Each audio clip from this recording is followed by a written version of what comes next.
In this week's video, we're going to talk about how not to underspend in retirement.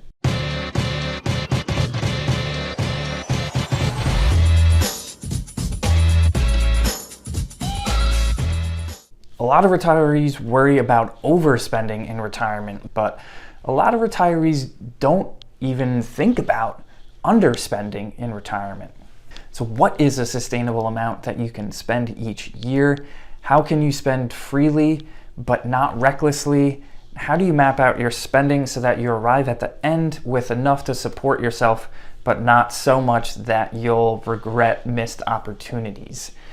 The answer has two parts. The first is the nuts and bolts side of things. This is the mathy answer. This is the retirement planning process that we help folks with every day here at Mullooly Asset Management. In this process, we usually identify two buckets of retirement income. There's guaranteed income, which comes from things like Social Security. That's usually, in most cases, a definite. Social Security is a definite.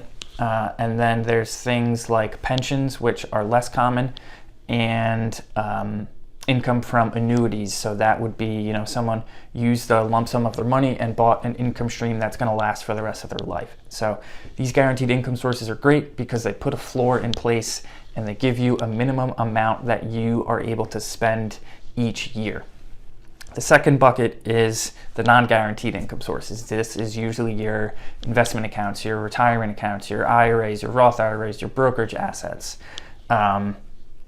And this is where that sustainability question comes in. How much can you pull from these accounts each year? This depends on a couple different factors, the most important of which is, what do you plan on spending? What are your expenses going to be? The next couple of factors are how much you have saved in these investment accounts, what your asset base is at the start of your retirement. Next is, what are your investments going to earn on average? And the last one is inflation.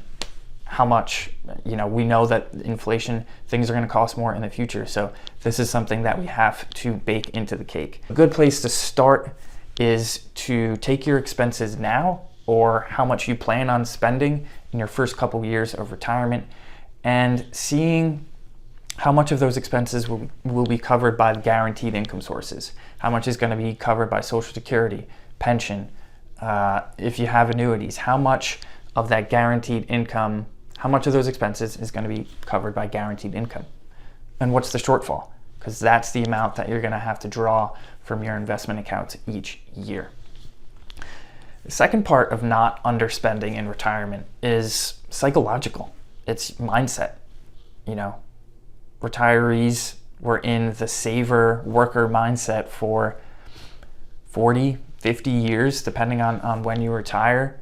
While people worked, it felt like they were earning their paychecks. They were earning their paychecks, which allowed them to justify spending it or saving it or doing whatever they want with it. But now, when that paycheck's not coming in every couple of weeks, and the pool of assets to live on is finite for the rest of your life, it can be difficult for people to justify spending that money. So one thing that might help is to do the work and to map out how much exactly can be spent each month or each year without sacrificing that long-term comfort. We go through that retirement planning process all the time with folks here, and we can see the confidence that it gives them to know an appropriate amount that they can spend each year from their assets. It's like I said before, it's a balance between enjoying life while you still can and using those dollars to maximize your time, and also not sacrificing your long-term nest egg.